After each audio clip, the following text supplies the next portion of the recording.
আসসালামু আলাইকুম সবাইকে। আশা রাখি তোমরা সবাই অনেক অনেক অনেক ভালো আছো। তো আজকে হচ্ছে আমরা 21 মে থেকে 30 মে অবধি যে চ্যালেঞ্জ থাকবে আমার ফিট উইথ অ্যারোবিক্স গার্লস গ্রুপদের জন্য, সেই চ্যালেঞ্জে শুরু থেকে শেষ অবধি তোমাকে কি কি মেনটেন করতে হবে সেটা আমি আজকে জানাবো। এর জন্য আমাকে এক্সট্রা কোনো ফিস দিতে হবে না, রেজিস্ট্রেশন ফিস বলো এ ফিস বলো না, এটা হচ্ছে গ্রুপ মেম্বার সবার জন্য ওপেন। এর আগে আমাদের 75 দিনের একটা চ্যালেঞ্জ ছিল, এটা হচ্ছে সেলফ গ্লোয়িং চ্যালেঞ্জ। এটা এমন না যে এই 10 দিনে তুমি একদম স্লিম হয়ে যাবে বা ফিট হয়ে যাবে, এমনটা না। তোমরা যারা ঘরে বসে থাকো বা একেবারেই বিগিনার, বারবার করে চাচ্ছ যে আমি নিজেকে একটু পুশ করি, হয়তো 2-3 দিন পরে নিজে আর ইচ্ছাটা থাকে না, তো আমি জাস্ট একটা গাইডলাইন দিব, মেনটেন করাটা তোমার কাছে, ঠিক আছে? আমি জাস্ট একটা গাইডলাইন দিব, তুমি তোমার মতো করে মেনটেন করবে। এখানে কিছু রুলস থাকবে, কী কী খেতে হবে সেগুলোও আমি বলে দিব, যেটা এর আগে কখনো আমি করিনি। যে আমি কখনোই কাউকে ডায়েট প্ল্যান দেই না আর কি, মানে আমার স্টুডেন্ট ব্যতীত। তো আজকে আমি সবাইকে মোটামুটি একটা বেসিক আইডিয়া দিব যে কেমন কি খেতে পারো বা কেমন কি খেতে হবে সেটাও বলে দিব, আর কি কি করতে হবে, কি কি ব্যাড হ্যাবিট আছে, কি কি গুড হ্যাবিট আছে। অনেক সময় দেখা যায় ছড়া ভরা, মানে একটা পোস্টে হয়তো বা অর্ধেক লিখি, আরেকটা পোস্টে অর্ধেক লিখি, তোমরা অনেকে একটা পোস্ট খেয়াল করো, আরেকটা পোস্ট খেয়াল করো না। তো আজকে মোটামুটি সব কিছুই আমি ডিটেলসে বলার চেষ্টা করব। দেখো, মানা না মানা তোমার কাছে, আর আমার কাজ জাস্ট গাইডলাইন দেওয়া, তোমার কাজ মেনটেন করা। তুমি যদি মেনটেন না করো, আমাকে মানে আমি কেন কাউকে বেটে গুলায় খাওয়ালেও তোমার কোনো উপকার আসবে না যতক্ষণ না তুমি চেষ্টা করবে, ঠিক আছে? আমার কথা হয়তো বা অনেকে খারাপভাবে নিতেও পারে, বাট অ্যাজ এ টিচার 5 বছর আমি ফিট উইথ অ্যারোবিক্স রান করার পরে আমার এতটুকু অন্তত বোধগম্য হচ্ছে যে আমাকে বেটে গিলিয়ে খাওয়ালেও কোনো লাভ হবে না যতক্ষণ না তুমি চেষ্টা করবে, ঠিক আছে? তো প্রথমেই একটা খাতা নিবা, খাতা নিয়ে একটা মাঝখানে দাগ করবা, এখানে তোমার ব্যাড হ্যাবিট লিখবা, চ্যালেঞ্জের আগের কাজ এটা। এখানে তোমার ব্যাড হ্যাবিটগুলো লিখবা, এখানে গুড হ্যাবিট। ব্যাড হ্যাবিটের মধ্যে কী কী পড়তে পারে? তুমি লেট করে হয়তো বা রাত্রে ঘুমাও, কয়টায় ঘুমাচ্ছ এখানে লিখে রাখবা যে আমাকে এই কয়টার মধ্যে, কম করে হলেও 11টার মধ্যে ঘুমাবা। বাচ্চা যদি ছোটও থাকে, তুমি দিনের বেলা ঘুমানোর একটা সুযোগ তোমার থাকবে, বাট যাদের পড়াশোনা বা থাকে তারা চেষ্টা করবা ভোরের দিকে উঠে বইটা পড়ার, ঠিক আছে? রাত্রে তাড়াতাড়ি একটু ঘুমানোর চেষ্টা করবে, অ্যাটলিস্ট 11টার দিকে তুমি হচ্ছে বিছানায় যাওয়ার চেষ্টা করবা। ফোন পার ডেতে তুমি যতক্ষণ, যদি যে আউটসোর্সিং করো বা যার ফোনে অ্যাক্টিভ থাকতে হয় বেশি, ডেস্ক জব আর কি, তারা তাদের ব্যাপার আলাদা। মানে ফোনে যে স্ক্রিনের যে ব্যাপারটা থাকে, স্ক্রিন টাইম কমাইতে পারো, তো ফোনে তুমি যত কম থাকতে পারো তত তোমার জন্য ভালো। আরেকটা রুটিন, সেটা হচ্ছে তুমি যে ধর্ম বিশ্বাস করো, অর্থাৎ তুমি মুসলিম হতে পারো, তুমি হিন্দু হতে পারো, আমার কাছে খ্রিস্টান আপুরাও আছে, তো তুমি যে ধর্মেরই হও না কেন, পার ডেতে তুমি তোমার ধর্ম মতে তোমার সৃষ্টিকর্তার কাছে অবশ্যই চাইতে হবে। মানে তুমি প্রেয়ার তো করবা, সাথে চাওয়া পাওয়ার একটা ব্যাপার রাখবা, যে হয় আমাকে আমি যে লক্ষ্যের জন্য আসছি, তুমি আমাকে অন্তত আমার গন্তব্যে পৌঁছায় দাও, এই জিনিসটা রাখবা। যদি মুসলিম হও 5 ওয়াক্ত নামাজ, যদি হিন্দু হও তাহলে 2 বেলা তুমি তোমার যে রুলস আর কি, তুমি যাকে মানো তাকে অবশ্যই তুমি স্মরণ করবা, অবশ্যই সৃষ্টিকর্তাকে স্মরণ করতে হবে। এটা হচ্ছে সেকেন্ড রুলস, এটা ফার্স্ট রুলস হওয়া উচিত বেসিক্যালি। থার্ড নাম্বার হচ্ছে খাবার দাবার। তুমি জানো যে তুমি সন্ধ্যাবেলায় একটু চিপস, বা সকাল খুব ভালো যায়, কিন্তু তুমি বিকেলবেলা একটু চিপস না হলে মোমো, না হলে মোমোর ব্যাপারটা আলাদা, আমি একটু পরে ক্লিয়ার করবো। বাইরে যেয়ে হয়তো বা তুমি মোমো খেয়ে ফেলছো, অথবা ফ্রেন্ডদের সাথে বের হয়ে একটু ফুচকা চটপটি খাওয়া হয়ে যাচ্ছে, তাও যদি না হয় বাসায় নুডলস রান্না করে খাচ্ছ। এই জিনিসগুলো তুমি লিখবা যে তুমি এই টাইমগুলোতে, অর্থাৎ বিকেলে বা অনেক সময় দেখা যায় যে রাত্রেবেলায় ক্রেভিংস ওঠে, তুমি হাবিজাবি খাওয়া শুরু করে দাও। এই জিনিসগুলো মাথায় রাখবা, মাথায় রেখে তুমি তোমার মতো ওখানে লিখবা যে আমি এই টাইমে এই ভুলগুলা করি, ঠিক আছে? সুন্দরভাবে তোমার ব্যাড হ্যাবিটগুলো লিখলা। আচ্ছা, মোমোর ব্যাপার যেহেতু আমি তুললামই, মোমোটা বলে দিই। সেটা হচ্ছে আমার মতে ময়দার খাবার দাবার, শুধু আমার মতে না, এটা আপনি যে কোনো ডায়েটিশিয়ান বা আপনি নিজেই গুগল করে দেখতে পারবেন, সেটা হচ্ছে ময়দা রিলেটেড খাবার দাবার না খাওয়াই ভালো। এটা স্বাস্থ্যের জন্য একেবারেই মানে ভালো না। তা বাইরের মোমো ডেফিনেটলি আপনাকে দিয়ে খাওয়াবে না, সে খুব সুন্দরভাবে বাসায় বানায় খাওয়াবে না। মানে বাসার মতো করে আপনি যদি বাসায় একটু আটা ঠাটা দিয়ে বানাইতেন, ময়দা দিয়েই তো সে বানাবে। তো এই জিনিসটা মাথায় রাখবেন। আর অবশ্যই সে কী করবে, মেয়োনিজ বা এগুলাই দিবে। সো বাইরের মোমো না খেয়ে যদি মনে চায় বাসায় মোমো খেতে পারো ব্রেকফাস্ট বা লাঞ্চে। আমার মনে হয় ব্রেকফাস্ট বা লাঞ্চে নেওয়াই বেটার, ডিনারে না। ঠিক আছে, এই জিনিসগুলো একটু মাথায় রাখবা। আচ্ছা, এটা গেল হচ্ছে তিন নাম্বার। এবার 4 নাম্বারে আরও আরেকটা ব্যাড হ্যাবিট আসে, সেটা হচ্ছে টাইম টু টাইম খাবার না খাওয়া। আমি আজকেই হয়তো বা আমার ফেসবুক ওয়ালে ফিট উইথ অ্যারোবিক্সের যে অফিসিয়াল পেজটা আছে ওখানে খাবারের টাইম উল্লেখ করে দিব। এখন আপনারা বলতে পারেন আমি তো আইএফ করতেছি, আমি এটা কিভাবে মেনটেন করব। দেখেন, আপনি যেটা করতেছেন আপনি সেটা ব্যাপারেই আপনি নিজে, যেহেতু আপনি স্টার্ট করছেন, হয়তো বা কারোর আন্ডারে আছেন, না হলে আপনি নিজে নিজে ট্রাই করতেছেন, তো নিজে নিজে যদি চেষ্টা করেন তাহলে সেই ব্যাপারে একটু পড়াশোনা করা আমার মনে হয় বেটার হয়। ঠিক আছে, কাউকে দেখে টপ টপ টপ টপ করে ছাপ দেওয়া ঠিক না। আপনি যদি আইএফ করেন, মানে সকাল 12টার সময় যদি আপনি ব্রেকফাস্ট করেন, তাহলে সকাল 12টার টাইমে যে আপনি ব্রেকফাস্ট করতেছেন এইটার আগে অবধি আপনি কী খাচ্ছেন এগুলো আপনি একটু সার্চ করে বই পড়ে যেভাবে হোক নিজে নিজে করেন। কিন্তু খাবারের আইডিয়াল টাইম যেগুলো, সেগুলো আমি আজকেই হয়তো বা ফিট উইথ অ্যারোবিক্সের অফিসিয়াল পেজে সকালবেলা আপলোড করে দেবো। এখন যে ভিডিও করছি এই সময় অলরেডি 8:47 বাজে। সো মানে আমি সকালের ক্লাস নিয়েই আর কি কথা বলছি। সো যার যার দরকার পড়বে সে ওটা একটু দেখে নেবেন, খাওয়ার আইডিয়াল টাইম কোনটা। আমি বলবো সকাল 8টা থেকে রাত 8টার মধ্যে সমস্ত খাবার কমপ্লিট করো, 12 ঘন্টা এমনিই ফাস্টিং চলে যাচ্ছে। ঠিক আছে, সকাল 8টা টু রাত 8টা, এর মাঝখানে সমস্ত খাবার খাও, 12 ঘন্টার মধ্যেই খাচ্ছ, 12 ঘন্টা তোমার এমনি ফাস্টিং চলে যাচ্ছে। ওকে, এই জিনিসগুলো আগে খাতায় তুমি মেনটেন করো। আমি আবার একটু মনে করাই দিই, ঘুম, ইবাদত, তুমি যেটাই করো না কেন। আর তারপরে হচ্ছে বাইরের হাবিজাবি, কোন কোন টাইমে তোমার হাবিজাবি খানার ক্রেভিংস ওঠে। আর হচ্ছে তুমি টাইম টু টাইম খাবারটা মেনটেন করছো কিনা। ঠিক আছে, এইটা হচ্ছে তুমি আগে নোট করো। নোট করে তুমি সাইডে পার ডেতে হিসাবে একদিন প্রথম যেদিন করবা সেদিন কোন কোন জায়গায় যে তোমার খারাপ লাগছিল ওই জিনিসটা নোট করবা, যে আজকে বিকেলের টাইমে হয়তো আমার ক্রেভিংস উঠছিল বা রাত্রে আমার একটু খাবারের ইচ্ছা করছিল, যদিও আমি কন্ট্রোল করে নিয়েছি। ডেফিনেটলি তুমি কন্ট্রোল করতে পারবা, চেষ্টার বাইরে কিছুই নাই। আচ্ছা, ক্রেভিংস উঠলে কি খাওয়া চাই, মানে যদি মিষ্টির ক্রেভিংস উঠে, আমি বলবো যে মিষ্টির ক্রেভিংস উঠলে খেজুর খুবই ভালো একটা কাজে দেবে। দুই পিস খেজুর তুমি খেয়ে নিতে পারো। ঠিক আছে, আরও যদি হয় টক দইয়ের বিভিন্ন রেসিপি তুমি পেয়ে যাবা। আমার মনে হয় যে কোনো খাবারে অতিরিক্ত, মানে কি বলবো, যে অতিরিক্তভাবে সেটা নরমচরণ না করাই বেটার। যেরকম অনেককে দেখি যে ওটসের মধ্যেও মানে এত বেশি উপাদান দিয়ে ফেলে যে ওটসের যে গুণাগুণ বা সবজির যে গুণাগুণ ওইটাই আমার মনে হয় যে এত চাপ দিয়ে মনে হয় ওইটাই নষ্ট করে ফেলে। যত কম জিনিসপত্র, যত কম তাপে তুমি খাবার দাবার মোটামুটি রান্না করতে পারবা। ঠিক আছে, এই জিনিসগুলো তো টক দই আর শশা দিয়ে তুমি রায়তা বানায় খাইলা বা স্মুদি করে খাইলা, এই স্মুদিগুলো আমাদের পেজের ইসে পাবা। আসলে এগুলো অনেক আগের ভিডিও, তো আমি ইউটিউব চ্যানেল তো নতুন খুললাম, এই জন্য এখানে আপলোড দিতে পারছি না। যদি কারোর লাগে নিচে কমেন্ট করো, আমি পেজের লিঙ্ক দিয়ে দিব। ঠিক আছে, এই জিনিসগুলো খাইলা। তারপরে অনেক সময় দেখা যাবে যে তুমি বাদাম খাইলা, কাজু বাদামটা খাইলা 4 পিস বা 5 পিস, এরকম মানে ছোটো ছোটো খাবার দিয়ে। আবার খুব ইয়া করলে, এখন তো ফ্রুটসের সময়, অনেক ফ্রুটস আছে, তুমি তরমুজ খাইতে পারো, নাশপাতি খাইতে পারো, গ্রিন আপেল খাইতে পারো, গ্রিন আপেলও অ্যাভেলেবেল পাওয়া যাচ্ছে। এই সমস্ত খাবার তুমি মোটামুটি খাইতে পারো। এবার আসি খাবারের রুটিন। সবাই খালি একটাই, ডায়েট প্ল্যান দিবেন না। আমার কথাবার্তা না অনেক তিতা, এবং অনেক সত্য কথা সর্বদা তিতা হয়, এবং এই জিনিসগুলো আপনারা পছন্দ করতে পারেন না, যে কারণে আমার অনেক হেড কমেন্ট আসে। তো আমি একটু বলি, সেটা হচ্ছে ডায়েট প্ল্যান সবাই নেয়। আমি as a athlete nutritionist expert, diet plan আমিও প্রোভাইড করি, শুধু ডায়েট প্ল্যান। তো দেখা যায় খুব 2-3 দিন খুব করে ডায়েট মেনটেন করে 3 দিনের দিন যাচ্ছে না তাই করে ফেলেন। তো এই যে আপনারা এই কাজটা করেন, এই কাজটা আসলে ঠিক না।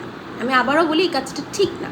যে কোনো কিছু ডিসিপ্লিনের সাথে করা উচিত, যেটাই করেন। আজকে এই 5 বছরে যে আমি এখানে আসছি, আপনাদের সাথে আমার পরিচয় হয়েছে, একদিনে তো হয় নাই, 5টা বছর টাইম লাগছে। তো 5টা বছর আমাকে এই কাজ রেগুলার করতে হয়েছে। আমার স্টুডেন্টদের সাথে কথা বলতে হয়েছে, মানে মন দিয়ে কাজ করা লাগছে, পেজের জন্য কাজ করা লাগছে, সমস্ত কিছু কাজ করেছি, ভিডিও করেছি, আপনাদের হেল্প করা ট্রাই করেছি। দ্যাটস ওয়াই আপনার সাথে আমার একটা বন্ডিং ক্রিয়েট হয়েছে, বা আপনারা এখানে আসছেন। ডিসিপ্লিন প্রত্যেকটা কাজে লাগে, যে কোনো মানে যেটাই বলেন না কেন, ডিসিপ্লিন মেন। মোটিভেশন 2-3 দিন পরে থাকে না, ইটস সো ট্রু। আমি একটা কথা বলি, মোটিভেশন না, ডিসিপ্লিনের সাথে কাজ করো। যে কাজই করবা ডিসিপ্লিনের সাথে করো। আজকে আমাকে সকালে ভাত খাইতে হচ্ছে, মানে সকালে হচ্ছে ব্রেকফাস্ট করতে হচ্ছে, কালকেও ব্রেকফাস্ট করতে হবে, এবং হেলদি ব্রেকফাস্ট করতে হবে। এতে যদি আমার ভালো নাও লাগে, আমাকে তাও করতে হবে। অনেকটা এরকম। তো ভালো লাগতেছে না, বাদ দিয়ে দিই, আমি রেজাল্ট পাচ্ছি না, কি দরকার? একটা ছোটো উদাহরণ দেই, সেটা হচ্ছে আমার কথাই যদি বলি, আমার এসএসসি পয়েন্ট ছিল হচ্ছে 4.94 এবং এইচএসসি আমি হচ্ছে 2016 সালের ব্যাচ। আমাদের যশোর বোর্ডে তখন 48% পাস ছিল এবং আমার সামহাও কোনো একটা কারণে একটা সাবজেক্ট ফেল করিনি এবং একটা সাবজেক্ট খারাপ আসে, যার দরুন আমার রেজাল্ট আসে 4.67। তো আমার দেখা যায় আমার স্কোর, টোটাল স্কোর থাকা সত্ত্বেও আমি কোনো ভার্সিটিতেই অ্যাপ্লাই করতে পারছিলাম না। মানে খুব বিদিকিস্তে একটা অবস্থা যে একটা সাবজেক্টের কারণে আমার এত ভালো স্কোর আসছে, থেকে এত ভালো স্কোর থাকার পরেও আমি কোথাও অ্যাপ্লাই করতে পারছি না। তো তারপরে কি আমি দমে যাবো? পড়াশোনা কি আমার একদম বাদ দিয়ে দিতে হবে? স্টিল আমাকে এখনও পড়তে হচ্ছে। এই যে ডিপ্লোমা একটা শেষ হলো, পড়তেই তো জীবন শেষ। এই যে ফুডের উপরে আমার তো এটা পড়তেই হচ্ছে। তো পড়াশোনা, এই যে একটা কাজ বাদ দিই, মানে এই যে আমি এক সাইড হলো না, মানে কি বলবো, যে বাংলাদেশের একাডেমিক স্টাডি আমার হলো না বলে কি আমাকে পড়াশোনা একেবারে বাদ দিতে হবে? যে কাজ করছি এর পেছনেই আবার আমাকে পড়তে হচ্ছে। মানে যে কাজটাই আমাকে করতে হবে সেটার পেছনে আমাকে পড়তে হবে। যেরকম এখন আমি ইন্টার্নি করছি সিপিটির উপরে, মানে সার্টিফাইড পার্সোনাল ট্রেনারের উপরে। তো এইটাও এখনও আমাকে পড়তে হচ্ছে যে এইটা ওইটা এটা পড়তেই হবে। তো তুমি ওই রকম ভালো না লাগলে এটা আমাকে খাইতেই হবে। আমাকে টার্গেটে পৌঁছাইতে গেলে এই কাজটা আমাকে মাস্ট করতে হবে, এরকম একটা মেন্টালিটি সেট করে নাও। মোটিভেশন জীবনেও কাজে আসবে না, মোটিভেশন কোনো সময় কাজে আসে না। মোটিভেশন কাজে আসলে তো ওই যে কার কথা বলবো, সোলাইমান সুখনের কথা শুনে তো মনে হয় এতদিন সবাই বড় হয়ে যাইতো। আমি সোলাইমান সুখনের নিয়ে খারাপ কিছু বলছি না, জাস্ট এক্সাম্পল দিলাম যে উনি তো একজন ভালো মোটিভেশনাল স্পিকার এবং শুরুর দিকে ছিলেন। তো উনার কথা শুনে হয়তো বা সবাই মোটিভেট হয়ে সবাই হয়তো বা বড় বড় কিছু হয়ে যেত, বা সবাই বিল গেটস বলেন বা হচ্ছে যে আম্বানি ফ্যামিলি বলেন, দেখে আরে এরকম লাক্সারিয়াস লাইফ লিড করতে, আম্বানির ফ্যামিলির কথা বলে এরকম লাক্সারিয়াস লাইফ লিড করার জন্য আমার টাকা কামাইতে হবে।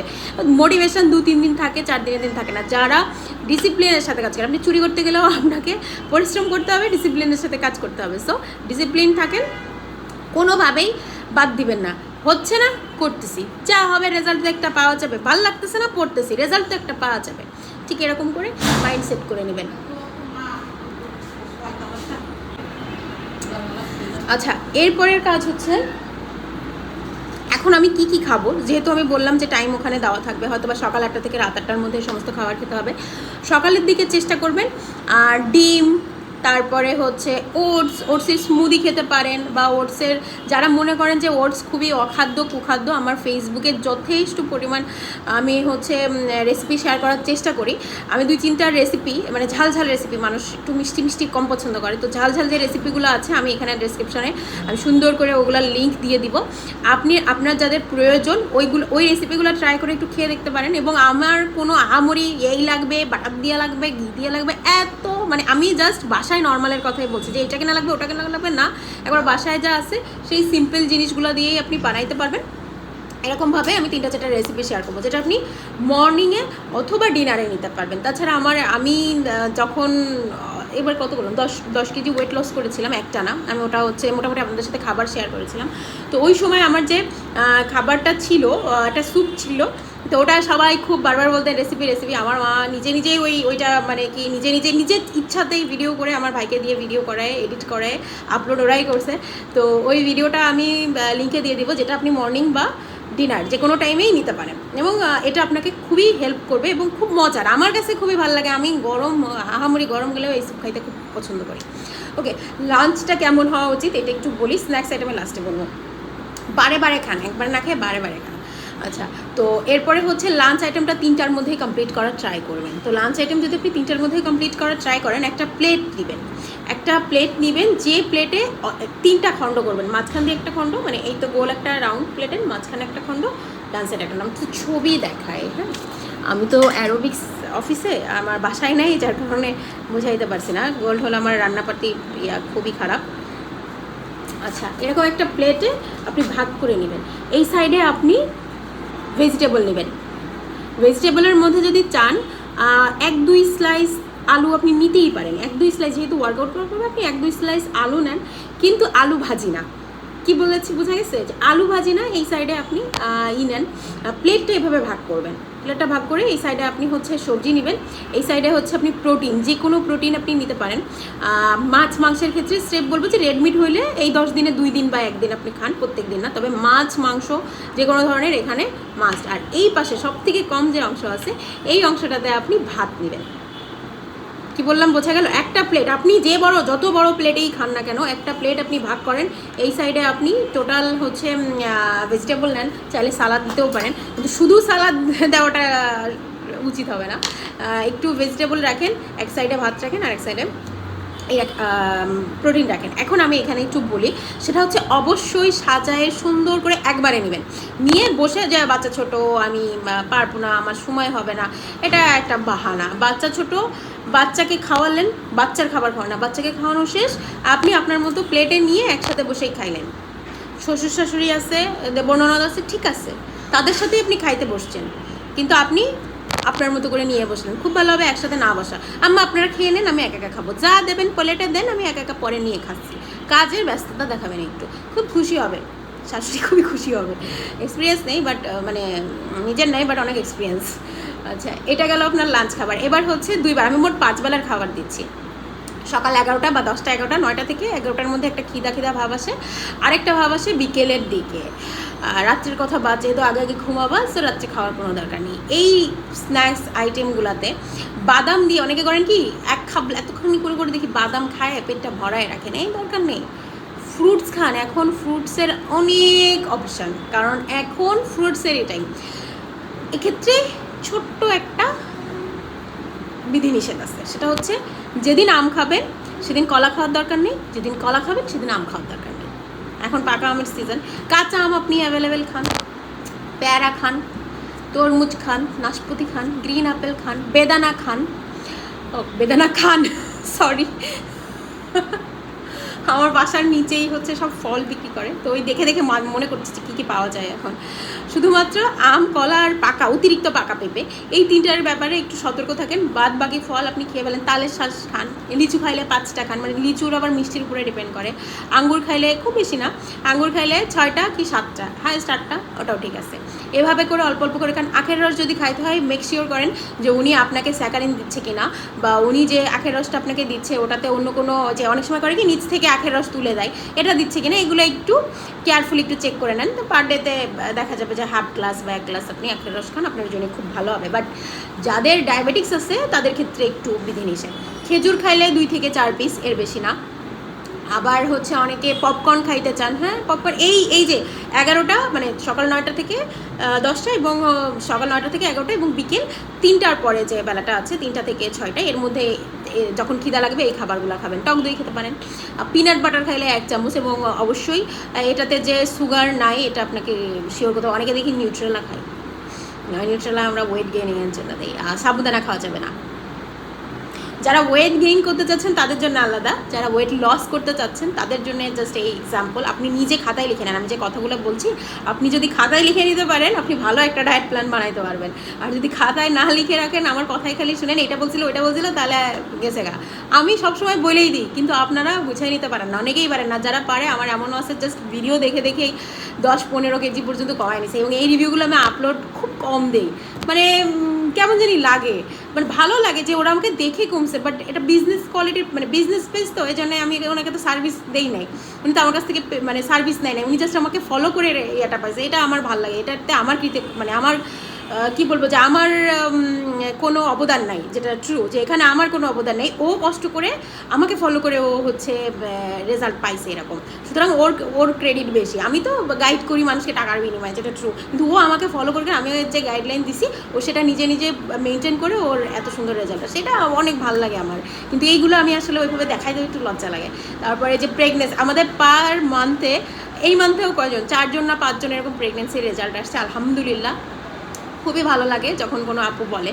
আর এই ভাবি যে এই প্রেগনেন্ট যারা, এদের নিয়ে ক্লাস করাবো, এই ভাবি যারা এই যে ব্রাইডাল প্যাকেজ খুলবো, এটা কত কিছু মাথায় বিজনেস ঘুরে, কিন্তু এই রেগুলার ব্যাচ করাইতে করাইতে আমার আর রেগুলার কোনোটাই হয় না। তো যাই হোক, এই জিনিসগুলো একটু মাথায় রাখবেন। খাবারটা আমি কিন্তু খুব সুন্দরভাবে বলে দিচ্ছি কখন কি খাইতে হবে। এবার রাত্রেবেলায় খাই ভাব আসলে কি করব, খাই ভাব একবার, এটা না আপনার খিদা না, মানুষের খিদা হচ্ছে 2 প্রকার, একটা হচ্ছে মনের খিদা আর একটা হচ্ছে পেটের খিদা। পেট ভরা থাকলে মন খাই করে, এই খাই যখনই হবে ব্যায়াম করবেন বসে বসে, খুব বেশি হলে ওটবাস করবেন। ভুলেও এই 10 দিনে খাই ভাবে রান্নাঘরে যে নুডলস লাইনতে খাবেন না, আপনারা খুবই খারাপ। নুডলস লাইনতে খান, নুডলস রান্না করে খাবে না। আমি কিন্তু কোনো যারা অনেক বেশি জানেন, আমি জানাটাকে অ্যাপ্রিসিয়েট করছি, যারা অনেক বেশি জানেন, যারা অনেক বেশি জ্ঞান রাখেন, এখানে ওখানে ঘুরে ঘুরে বেড়ান, তাদের জন্য আমি এই চ্যালেঞ্জ দিচ্ছি না। যারা একদম পড়ে থাকে, পারে না, নড়ে না, এদের কোনো নাই, মোটিভেশন পায় না, বা কোনো গাইডলাইনেরও ব্যবস্থা নেই, আমি তাদেরকে গাইডলাইন দিচ্ছি। যারা জানেন তারা আমার থেকেও বেটার জানেন, আমি অ্যাপ্রিসিয়েট করি, আমার সাথে দরকার নেই। আপনি ভালো জানেন, আপনি আপনার মতো করেন, আমি অ্যাপ্রিসিয়েট করি, আপনি পারেন, কিন্তু যারা জানে না আমি তাদেরকে একটা গাইডলাইন দিচ্ছি। তো এইখানে তর্ক করার বা মানে কোনো কথা বলার কিছুই নাই। আচ্ছা, এবার আসি খাবার দাবার তো সুন্দর করে বলে দিলাম। ওয়ার্কআউট রুটিন আমি পেজে, আমি ইউটিউব চ্যানেলে এই কয়েকদিনে আজ গতকাল একটা দিয়েছি, আমি 2টা অলরেডি ভিডিও করে রাখছি, কিন্তু আপলোড দেওয়া হচ্ছে না। হচ্ছে না কি, আমি এডিট করারই সময় পাচ্ছি না। তো কালকে ফ্রাইডে, কালকে আরও 2-3টা এডিট করব, এডিট করে হয়তো বা আপলোড করে দিব।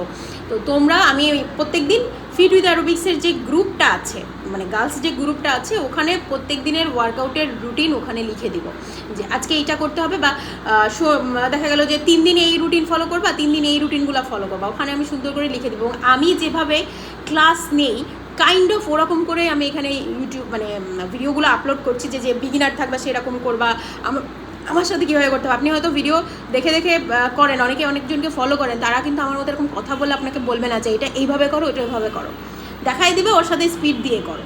আমি কাদের ওয়েট এত আছে কীভাবে করবো, এভাবে করে করে দিচ্ছি, কারণ আমি জানি যে একটা মানুষের, একটা মোটা মানুষ কোন ধরনের প্রবলেম ফেস করতে পারে, বা তার ওয়ার্কআউট করতে গেলে কোন জায়গায় তার সমস্যা হইতে পারে। এই জন্য আমি সুন্দর করে বুঝাই আপলোড দিচ্ছি।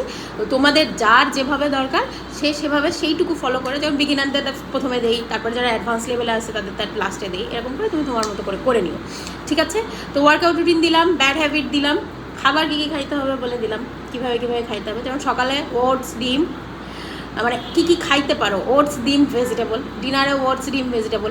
আমি বলবো যে রুটি আপাতত নেওয়ার দরকার নেই, যদি বাবু ছোট থাকে, বা হচ্ছে যাদের কি বলবো, যে যাদের খুব বেশি ওয়ার্কআউট হয়, বা মানে ওয়ার্কআউট বলতে হচ্ছে যে মানে যাদের খুব বেশি নরমচরণ হয়, বডি অ্যাক্টিভ থাকে সারাদিন, তারা মোটামুটি রুটি একটু খাইতে পারো। কিন্তু যদি না থাকে, আমি যতগুলো রেসিপি দিছি ওটসের, আমি একটু বলি, তোমরা এক একদিন এক একটা রেসিপি একটু ট্রাই করে দেখো, যদি ভালো না লাগে তোমরা যেভাবে যা খাইতে পছন্দ করো সেভাবে তা খাইও।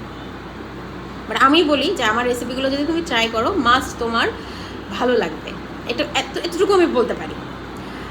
আর এত সিম্পল যে তোমার বাসায় এক্সট্রা কোনো কিছুই লাগতেছে না, যে এইটা এক্সট্রা আনতে হবে। আমি যত কমে দেওয়া যায়, আমার মানে আমার ফিসও কম, কোয়ালিফিকেশানই তো বলি না, আমার ফিসও কম, সবাই মোটামুটি অ্যাফোর্ড করতে পারে, আর হচ্ছে কম, মানে খাবার দাবারও এরকম, মানে বেশি দাম দিয়ে এটা খাওয়া যাবে, ওইটা খাওয়া যাবে, কিনা যাবে না। তো যাই হোক, আমি সুন্দরভাবে বলে দিলাম ফার্স্ট টু লাস্ট। এখন কাজ হচ্ছে, তুমি বারবার তুমি যেসব জায়গায় মিস করছো, টেনে দেখছো, আবার প্রথম দিয়ে যায় ওই সব জায়গায় চেক করে আসো। ওয়ার্কআউট রুটিন দিয়ে দিছি, ব্যাড হ্যাবিট কী করে কন্ট্রোল করবা সেটাও বলে দিলাম, খাবারের টাইমও বলে দিলাম, আবার হচ্ছে কী কী খাইতে হবে তাও বলে দিলাম। ব্রেকফাস্ট, ডিনার মোটামুটি সকাল 8টা থেকে রাত 8টার মধ্যে করার চেষ্টা করবা। আর লাঞ্চও কী খাবা, লাঞ্চটা সব থেকে সুন্দরভাবে করছি। খাবারের ছবি দিবা, প্রত্যেকটা খাবারের ছবি আমি চেক করব। খুব ভালো হয় অ্যানোনিমাস পোস্ট দিলে, কারণ অ্যানোনিমাস পোস্ট যারা দেয় আমি দেখতে পাই যে কে অ্যানোনিমাস পোস্ট দিচ্ছে। আই হোপ তোমরা বুঝতে পারছো, আর তো কেউ বুঝতে পারে না। কিন্তু যখনই কেউ খাবারের ছবি পোস্ট করে, তাকে ইনবক্সে যেয়ে তোমরা গুতাগাতা করো। এই জন্য আমার স্টুডেন্টদেরকেও বলে দিচ্ছে হলো অ্যানোনিমাস পোস্ট দিবা। এটা খুবই খারাপ। গুতাগাতি এটা কোন ধরনের স্বভাব? এত তোমার টাইম আছে, সে বেচারি হয়তো বা জব করে, তুমি তারে গুতা দিয়ে বসে রয়েছো। কী বলছি বোঝা গেছে? আমি এখানে নিচেই সব আস্তে আস্তে করে লিখে দিচ্ছি সমস্ত কিছু, তোমরা ভালো করে খাতায় নোট করে নিও। আর 21 তারিখ থেকে আমি এত আগে দিচ্ছি যাতে তোমাদের প্রবলেম না হয়। বাজার করতে চাইলে একটু ওটস বাজার করতে পারো, বাদাম কিনতে পারো, স্পেশালি ফ্রুটস কিনতে পারো। ফ্রুটস খাওয়ার যাদের অভ্যাস নাই, ফ্রুটসের মতো সুন্দর জিনিস হয় দুনিয়াতে, খুবই সুন্দর জিনিস ফ্রুটস, আমার তো ভালো লাগে। ফলের উপরে কোনো ওষুধ নাই, ফল খাবা, ফল হইলো ফল, ঠিক আছে? প্রোটিন খাও, প্রোটিন ইম্পর্টেন্ট। দেখা যাক কেমনি কী করেন বাদ বাকিটা। আর যদি কেউ বিএমআর চেক করতে চান, বিএমআর বা টিডি কী করে চেক করবেন, গুগলে যাবেন, গুগলে যেয়ে জাস্ট লিখবেন যে বিএমআর ক্যালকুলেটার, ওখানে সব লেখা আসবে, নিচে দেখে নিজে বিএমআর চেক করে নিতে পারেন, ঠিক আছে? তাহলে আজকের মতো যাই, সবাইকে অল দ্য বেস্ট। দেখি এই 21 দিনে ফার্স্ট দিন আমি এবার নাম উল্লেখ রাখবো যে ফার্স্ট দিনে এই কয়জন পোস্ট দিছে, লাস্ট দিনে এই কয়জন পোস্ট দিছে। খালি চ্যালেঞ্জ দাও 75 দিন শুরু করছিলাম মনে হয় 40-50টা আইডি দিয়ে, আর শেষ হয়েছে মোটে 7টা আইডি দিয়ে, তার মধ্যে আবার 3জন না 4জন আমার স্টুডেন্ট। আল্লাহ হাফেজ, অল দ্য বেস্ট। ও প্লিজ সাবস্ক্রাইব করো আর ফলো দিও, আর কি বলে বেল আইকন ক্লিক করো, ইনস্টাতে ফলো দিও, টিকটকে ফলো দিও, পেজে ফলো দিও। ওকে, আল্লাহ হাফেজ।